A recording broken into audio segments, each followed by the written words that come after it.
Good evening and welcome to the Patterson Public School District Learning Table. I'm Eileen Schaefer, Superintendent here in Patterson. And I have with us this evening three guests. I'm going to give them an opportunity to introduce themselves, and then we're going to talk about how important it is for our children to be reading on grade level. I'm Rosie Grant, Executive Director of Patterson Education Fund, and I'm very excited to be here with this wonderful group. My name is Talina Lachelle Queen. I am an educator in Patterson Public Schools. I teach grade 5, and I'm also the city's poet laureate. Eric Crespo, I am your Associate Chief Academic Officer here for Patterson Public Schools. So it's so critical for our children to be reading on grade level so that they can have a successful educational career here in the Patterson Public School District. And we have started years ago having our children reading on grade level by grade 3. And Rosie Grant from the Patterson Education Fund started the Patterson Reads program, and she's going to tell us a little bit more about that program. Rosie? Sure. Patterson Reads actually was started by a group of people in the Patterson communities. The nonprofit community had just looked at the kids count, and we saw that there was such a need to do some literacy intervention for our kids. So out of the kids count in 2011 came this collaborative thinking about what could we do. And at the same time, the grade level reading campaign launched a national program to get all kids reading on grade level by the end of 3rd grade. So it was a perfect timing that some things came together. The whole campaign is focused on reading on grade level by the end of grade 3. It has some indicators. One is summer learning loss, to make sure that we're reducing summer learning loss. One is early literacy, which is the reading piece, and how to help kids foster early literacy skills for their, how to help kids and parents foster early literacy skills. And then the third is attendance. So we launched our initiative to reduce chronic absenteeism as a part of this grade level reading campaign, because we realized that kids who are not in school are not learning. Over time, they've also added social and emotional well-being and health as other indicators of early success. There are several partners in the community that are participating. The Patterson Education Fund, which is the organization that I belong to, along with the Patterson Alliance, the United Way of Passaic County, and Nurse Family Partnerships, the Healthy Family Partnerships, are what I would say the core partners, and Patterson Free Public Library. But there are so many agencies participating, particularly the summer reading program, where preschools are participating. We're recruiting volunteers through the library to go in and read to kids in preschool once per week for 6 weeks during the summer. The Patterson Public Schools, in its own summer program, for the past several years have added a half-an-hour reading block to summer school so that kids are getting that reading in. And we've also had the recreation department of the city do the same thing. Other partners have gotten funded from the Taub Foundation, which is a local foundation, and they're doing different things such as working with families, sending folks into homes to talk to families about early literacy skills. PCC has a program where they're working with young parents to improve their literacy skills. There's tutoring and mentoring and all sorts of things going on under the umbrella of Patterson Reads. And earlier this year, we got a grant from the New Jersey Library Association where we were able to put reading libraries in 3 barbershops. We're looking to expand on that. It's an easy thing to do. That's called fade to books. So we're gonna expand that to some more barbershops, and the ladies are going, what about us? So we're going to figure out how to get them into salons. We've also put free book exchanges in churches. We've placed 10 of those in Patterson in the churches where kids can have access to them. And now we have possibly the first retail venue for a free library exchange because we have one in Center City Mall. But it's in the common area, and we're talking to a couple of the retailers to see if they'll bring it into their stores, as the common area poses a risk for accidents, etc., for the mall owners. So we're pretty excited about what's happening in early literacy in Patterson. We've looked at Wonder, and we had a literacy expert take a look at it, and she's given us a list of books that she recommends that go along with the curriculum. So what's happening in school will happen in the classrooms, but we're also ready to put out some books to parents and community members that are themed with the cultures that are in Patterson, so that kids would have a wonderful selection of books that they can relate to what's happening in school and read for pleasure at home. Another piece of this, and then I'll stop, there are so many pieces to it. Another piece of this is our 50 Book Club, which we've been doing for a long time. And last year we were happy to celebrate 2,000 kids that read 50 books over the course of the school year in Patterson. So we're getting to launch this year's. We hope that we can beat last year's number. So kids, ask your teachers, your librarians, how to get involved with the 50 Book Club in Patterson, and we'd love to see you at the celebration in May. So you can see from just the PEF, all that's going on in the community to help our children learn how to read and then to continue to read on grade level. But we're also trying to make reading fun and exciting, and that our students want to read. Our slogan is "Together We Can." As you heard from Rosie Graham from the PEF, it's everybody helping out. People in the community, the churches, everyone teaming together to help our children read on grade level. So we're going to move on to our next guest. Thank you for having me. I'm so glad to be here. What I have been doing in the community is putting in libraries in the public parks.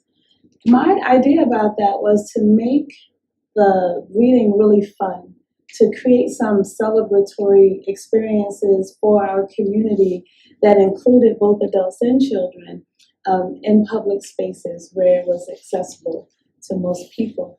The idea about making it accessible to adults too is because we know that children emulate adults, right?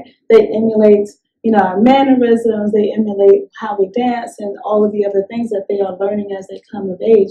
And so I wanted to make sure that adults were saying, wow, there are books in their libraries in the park, there's books out here, and going out to celebrate it. And so now the kids, when they come out and they see the books where they see in a lot of places, when they see it in the park, they're really, really excited. And we get to see kids stationing themselves and reading to adults in the park, or just laying on the grass and reading, which is really very nice. And so that's part of what I am doing with the libraries in the parks. The first goal that I had was to create 15 over 3 years, but after this 1 year mark, we've already reached 15. And we're getting a new park in Patterson, so we have 45 parks in the city. Idealistically, we'll be able to reach all of those parks. And people are now calling to say, how can I help? Do you need somebody to build libraries? You do need more books. And fortunately, we have a warehouse space so we can store all the books that people are donating. But people don't have to donate in that way. One of the ways to donate is just to go to one of the free libraries and put in a book, or several, or take out one, however it is that you want to do it. The other thing that I'm working on that I'm very excited about is coming up. You ready to talk about Poetry Festival? Sure. So the Patterson Poetry Festival has never been done in our city, and so I'm really very excited to be the initiator for it. And I have to say initiator because there are lots of hands, even in this space at this table, helping to make Poetry Festival exciting. So what we have in our city is a good habit of celebrating athletes. That's rightfully so. We don't have enough opportunities to celebrate people who are doing academic and scholarly activities, who maybe are not attracted to sports and singing, right? I sing in my poetry. I'm not a singer though, right? Gives us an opportunity to celebrate people who are writers, who are aspiring to take what they're learning from all of their reading and now creating their own expression of the written language. And so we have Poetry Festival. At Poetry Festival, we'll have a poetry contest that's open to Patterson students as trophies and cash prizes.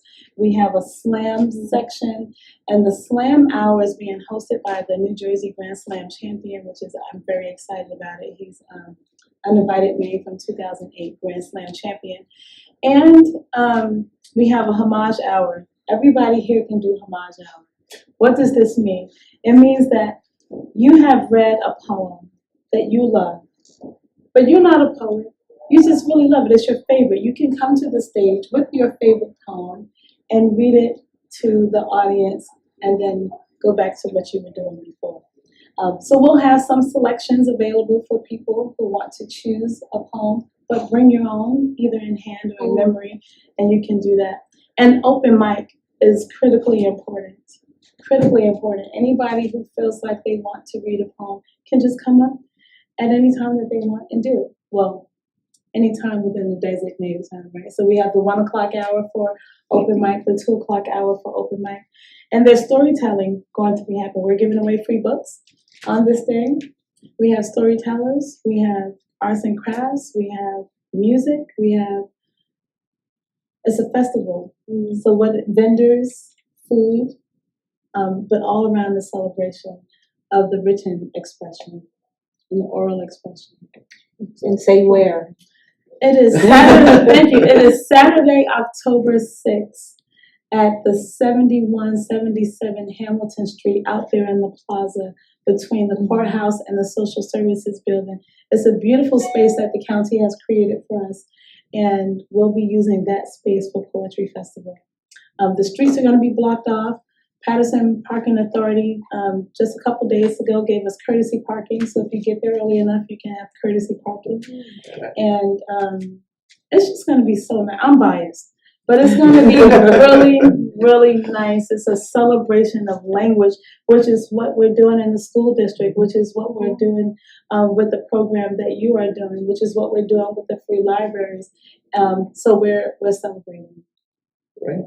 Well, how exciting that, our children can go into the park, grab a book, lay on the grass and read. I mean, what better thing to do on a Saturday afternoon, especially if the sun is shining.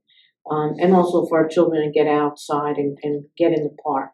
So that's a great program you put together. And it's even more exciting that you're so ahead of your goal, because really you wanted to do 15 parks in 3 years, and in 1 year you're already there. So congratulations, and thank you for all you do in the community for our children. We're going to move on.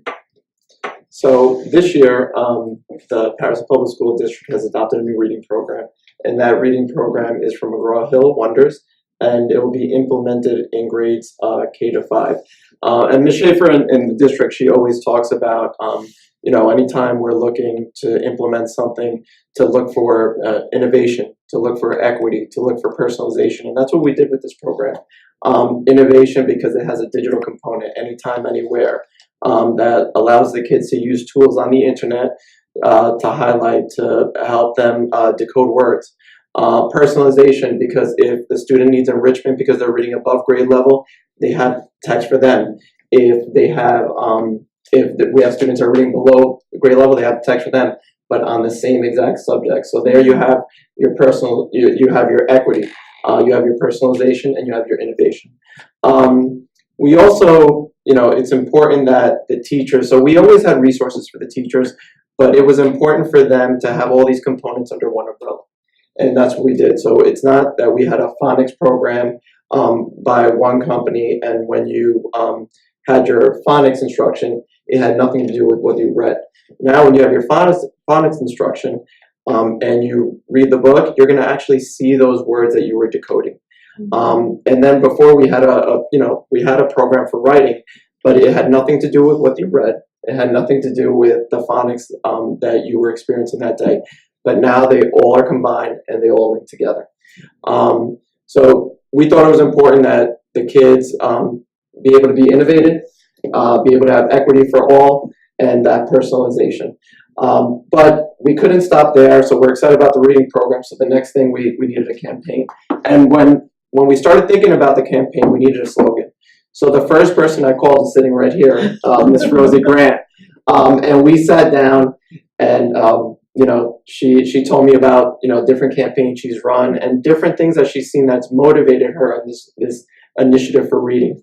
So we came up with a slogan together, and we kind of played off what she does in her every day, and that's Patterson Readers, and we added it's tomorrow's leaders, because the more you read, the more proficient you are in reading, the more that leads to college and careers and being a leader in the community and even in the global society, whether it's here, whether it's Washington or in another nation. And that's what we're doing. That's what we're preparing students to do. We have now a rigorous program with a rigorous curriculum, and we know that the students are up for the task. I like what you said about today's readers or tomorrow's leaders. That's one of the things I was really concerned about, is how do we close opportunity gaps and change trajectories for whole families is by creating strong readers. And that's part of my inspiration for creating libraries in the parks. How can we change this idea that I don't want to read? How can we do that? And so I really love that slogan. And the higher ability to read you have, the more opportunities you will have. Right. The more you read, whether it's in the park or in the barbershop, the more you build the stamina. The more that you don't have that summer lag that you spoke about before. Mm-hmm. So we will be pushing students forward, but based on interest and love. We want to build career readers. So it's something that they're going to want to do, not because the teacher's telling them, but because they know that imagination and creativity is right at your fingertips. And here's a great piece for our parents and kids. Regardless of where you read the book, it can get logged as a 50 book, and that will take you to your 50 books for the school year. So even if you borrow a book from the park or you get handed one, at the school board meeting, kids got handed books last night. I thought that was great. So even if you read that book, take it to your teacher or your librarian in school and say, I read this book, would you make sure that it's logged for the 50 book club? So I think it all works together really well. And every workshop meeting and every general meeting, any students in attendance will receive a book at their grade band. That's nice. So we have a full-blown campaign that you're going to see throughout the city of Patterson. We have banners for every school, banners to go in every ward. We're going to see signs on the sides of New Jersey Transit buses. We have bracelets for students, T-shirts, pizza parties, ice cream parties, famous people like the three right here are gonna be going into the school and reading to our children. So we have a lot of plans in order to attract our students to reading and really want them to enjoy reading, because we know once they enjoy reading, they will be reading on grade level. So I'm going to just move into how do we get our parents on board, or do we have any tips how our parents can help us to encourage their children to read? And I do know, one avenue is, the parents come out to our board meetings twice a month, the first and third Wednesday of the month. Bring your child and you get a free book and you can start reading right away. And that's just one example. We have our public libraries. We talked about our parks. So we have books available everywhere, and parents don't have to go out and buy it. But what are some other tips or some other ideas that parents can do to help their children with reading? Sure. So I really like to see parents reading to infants. Start very, very young. Put the baby on the lap. The baby can't read. But while you're reading, touch the words with your fingers left to right. Turn the pages with the baby sitting there watching that behavior. And when the baby gets older, maybe they're 6 months old, 8 months old, a year old, they will start to turn the pages too. Show them how to do it one page at a time with those nice board books, right? Let them run their fingers across them as well. So then this is not a foreign thing. And they will pick up sight words along the way. You know, we in New Jersey, we said we're going to give preschool to everyone, right? But are they doing those activities even before preschool matters? And ask the children what they think about the book. Let's talk about it. And let them have a favorite. Read it again and again and again if they want to. As long as they are doing those things, running their fingers across, learning how this technology works. Okay? And early literacy, it's important that when they might not know how to read yet, however, they can look at the pictures and they can form stories. They can start to decipher what's going on in the story, and that could be a point of discussion for the parent, the guardian, and the student or child. There are so many partners, and I knew I wouldn't mention them all, but one related to that is Reach Out and Read New Jersey. This is a program where the pediatricians give parents little reading packages and tips when they come in for the WellCare visits. And when we started Patterson Reads, there was one pediatrician who was doing it. Now we're up to 5 pediatricians in Patterson, and it's got a reach of about 5,000 kids. So we know at least when the babies come in for their WellCare visits, they are getting their little packages to take home with tips for the moms. We also created a Facebook page, Patterson Reads, that Patterson Education Fund manages, but we hope that it will belong to the whole community. So go online, like Patterson Reads. The intention is that we'll put early literacy tips, we'll highlight stories. We shared the story of the little free libraries just to get people excited about the idea of reading and the kinds of things that are going on around early literacy in Patterson. And for our parents, it's very important that you model. So if your child sees you reading, it just becomes a habit. And again, we're trying to build that love. It's not just for a grade, it's for a lifelong learning opportunity. So you can see from my 3 guests that there is so much going on in this great city of Patterson for our children, especially when it comes to reading. From going to the pediatrician, to taking a walk in the park, to now coming to school with a new reading program, going to our libraries, coming to a board meeting and receiving a free book. So there's a lot of opportunities going on here, and this is just the beginning. We are really committed to having all of our children reading on grade level. It is just that important to all of us here in the Patterson School District and in the Patterson community and with all of our partners. Any last comments? Our banners, you haven't seen them yet, but they're huge. You're going to see students reading on them. That wasn't a fake. So, those students, we didn't say, grab a book, sit there and read. They were actually reading when we took the picture, okay? So it's exciting. I can't wait to see them all over the city. That's really exciting. And thank you for this new program, Wonders. I teach in the Patterson Public Schools and at the 5th grade level, so we get to be the first ones to look at what all of these different components are. It came to a lot of parts, but it is really nice to have connectedness across different disciplines and language arts. So I appreciate that. So thank you for that program. I think it's going to work out really well. #Patterson Reads. All right. Well, thank you so much for joining us, and want to say to the community, we look forward to our next learning table. Thank you, Ms. Shaker. Thank you. Thank you. Thank you.